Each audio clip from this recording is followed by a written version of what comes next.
Hey guys, check it out. Trenton's 800 storm motor is sitting here on the bench all tore apart, and we're about to build a nice trail ported 800 storm motor. This is going to be a fun build. And being that we're starting a new project, we've been working on this thing on and off, but now it's become a major project because now the motor's apart on the bench, so now it's an official project. Anytime I start a project, I got to give my projects a name. I don't know why, but it's just easier to refer to the project. And if you have a name other than instead of calling it Trenton Storm Project, if you just give it one name, then everybody knows what you're talking about when you're saying, yeah, I'm working on, it's a name. So all my projects, anytime I do one, I give it a name. And the other day, I was thinking, what do I name Trenton Storms Project? What do I name it? I'm thinking, and I started thinking this old Saturday Night Live bit. And I'm 48 years old, and I remember the old days of Saturday Night Live. I'm gonna walk over to the garage window over here.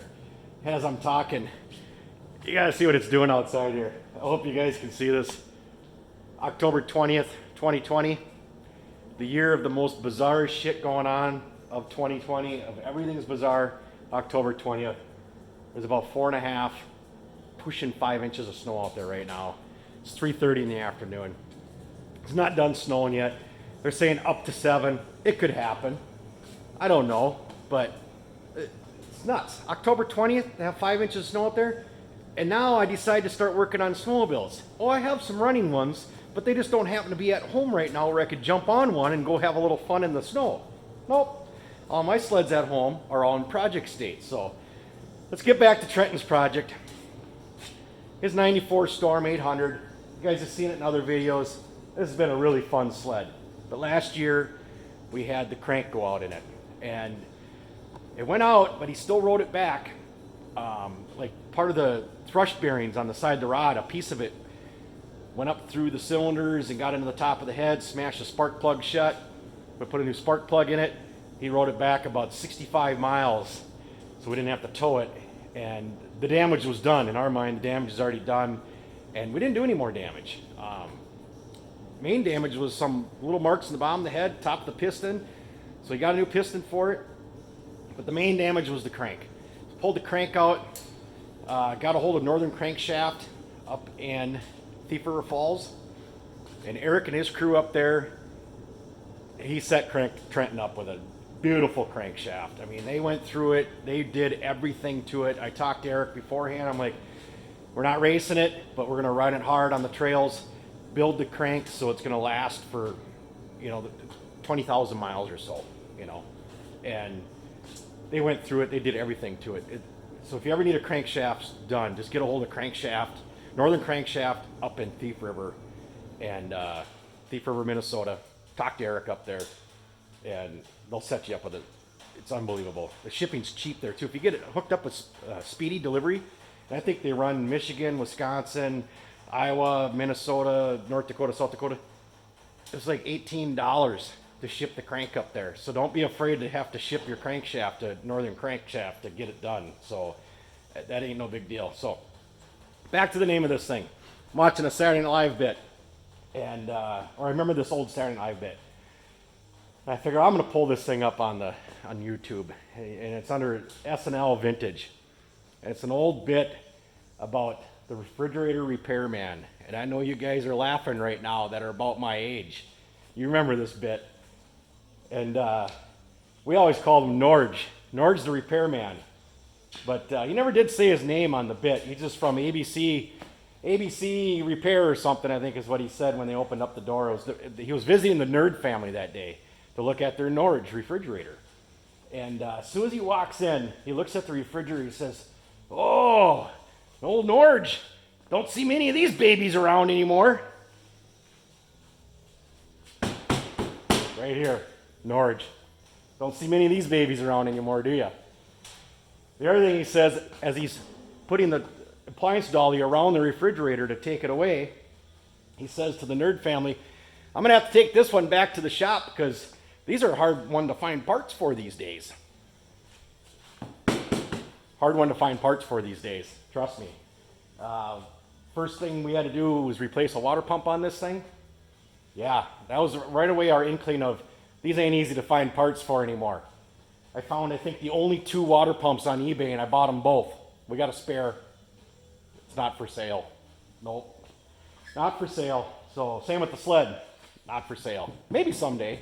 You know, we don't hang on to all of our stuff forever. We like to do repairs to them, get them to a nice rideable sled, and sometimes we let them go. But I got maybe 1 or 2 in my fleet I'll never let go. The Centurion 650 is probably one of them. You could offer me, you know, a truckload of money for that one. I don't think I'd sell it. That one, I love that sled. That one's fun. But anyways, Project Norge is what we're going to be working on for the next couple weeks. And I'll talk about what we're going to do here about the engine. And then the next series of videos is going to be us doing the engine, building the engine for it. So on Project Norge. Check out these Fox shocks. Trenton did do this upgrade last year, and one of them we got from a good buddy of ours, Bruce, out in Idaho. Idaho Pickers is what he goes at, is his vintage sled name, Idaho Picker. Great guy. This shock had never even been installed on a sled. How do you find a shock for an early Indies, 8-inch suspension, brand new shock with the spring and everything on it that's never been installed? Bruce comes up with this stuff. I don't know how he does it, but he sold it to us, and then he sold us this shock, and he sold us a pair of front ones too. We had them all redone because the one was sitting on the shelf since the early 90s, but we just brought them to a shock builder here locally. They went through the shocks, gave them a clean bill of health, new seals, new oil, recharged them and whatnot. But that was one of Trenton's major upgrades on this sled last year, was putting those Fox shocks on. So let's get to what we're going to do with this motor. I've been watching a few videos on porting, and I can't find the best of videos. But I did happen to find one where a guy was talking about porting an XCR 800 motor. And I'm going to go with his theory on the porting on this one is going to be very similar then. Although he went a little bit beyond, and I'm not going to mess around with the exhaust port timing of this thing at all. All I want to do is clean up the intake side of this motor. I feel that's safe. There'll be safe porting to do. And I've ported lots of car engines. It's my first 2-stroke I'm ever going to port. But I'm confident I can do it. I watched the video. How can I not figure out how to do it? Ooh, look at that. Bush latte. Oh. Excellent in a can. So anyways, here's the crankshaft that he got from Northern Crank. Northern Crankshaft up in Thief River Falls. This thing is just beautiful. It is so smooth. You touch any of these bearings, oh my God, they're so smooth. And before we sent it there, I remember taking my finger and running on all these little bearings, and there was like back and forth. Now, if you closed your eyes, you wouldn't even know you're moving that bearing back and forth. That thing is unbelievably smooth. So this guy's theory on, and I think his name of his sled was Mad Cow. That's a beautiful name for a sled too. I love it. But he talked about porting out right down here. And in a minute here, I'm going to port. Let me grab my flashlight. In a minute, I'll pull the case back off here because I just have it assembled here with the cylinders on it. But he talked about opening up that right there. You can kind of see where my flashlight is aiming towards. He opens that up like a 1/16 of an inch for trail porting, and he says for racing application to do an 1/8 inch on there. So he does it right here, does it to the cylinder and to the case half. So let me pull this off.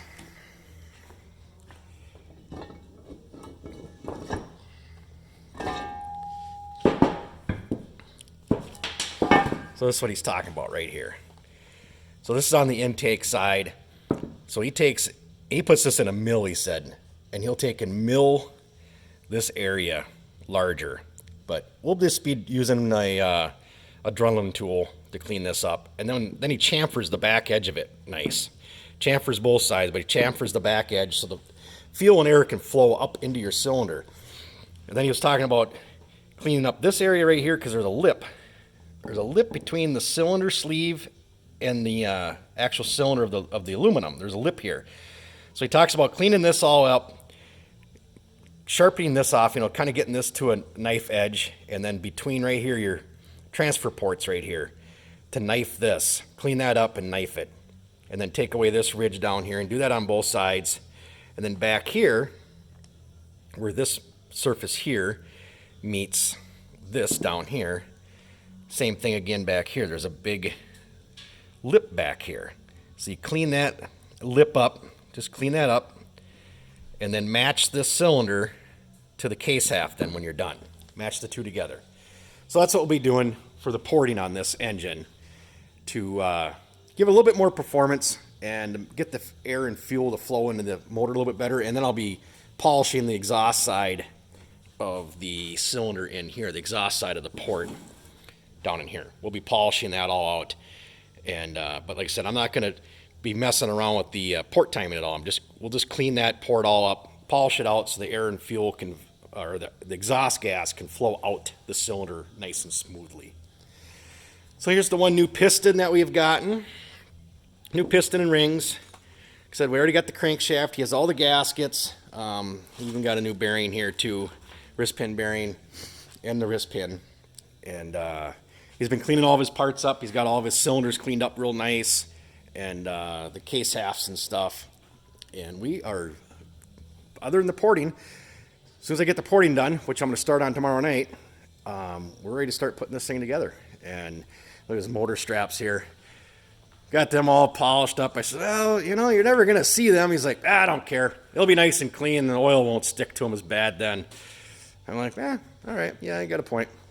Got his chain case out right now. He's going to put new seals in the back of his chain case. It seemed to leak all the time, so he's like, I'm already deep into it right now, so I might as well clean up the chain case and put new seals in it and stuff. Kid's ambitious. He's 20. He comes out here and, you know, in the matter of about 10 minutes, he's got the chain case all out of it and the skid out of it and the thing back up on the stand, and I had just turned around. I'm like, well, what the hell happened here? So, I don't know. He works fast, so. But got it all cleaned up in here. He's got all the tape and stuff done in here for his pipes and stuff, and he did some pressure washing, and I think he's going to get down here with some rags and whatnot and get a little more thorough cleaning. But, so yeah, Project Norge is in the shop. And this is going to be what we're going to be working on for the next couple weeks, guys. So hope you enjoyed the video. Hope some of you got some running sleds right now in Minnesota and you're out making some tracks in this fresh snow. If I had one here, I'd probably be doing it. But I'm sure there's some guys out on 65 right now running the snort and everything else out there. So, you know, usually somebody's first snowfall or somebody out there right away. So thanks for watching, guys. Hope you enjoy this. I hope you guys that are around my age, you know what, all you gotta do is just pull up the video on YouTube. SNL Vintage, pull up the refrigerator repairman. You'll laugh. It's a classic bit. It's about 6-7 minutes long. You know, you'll see what we're talking about in Norge here. So, see you guys later. Please follow.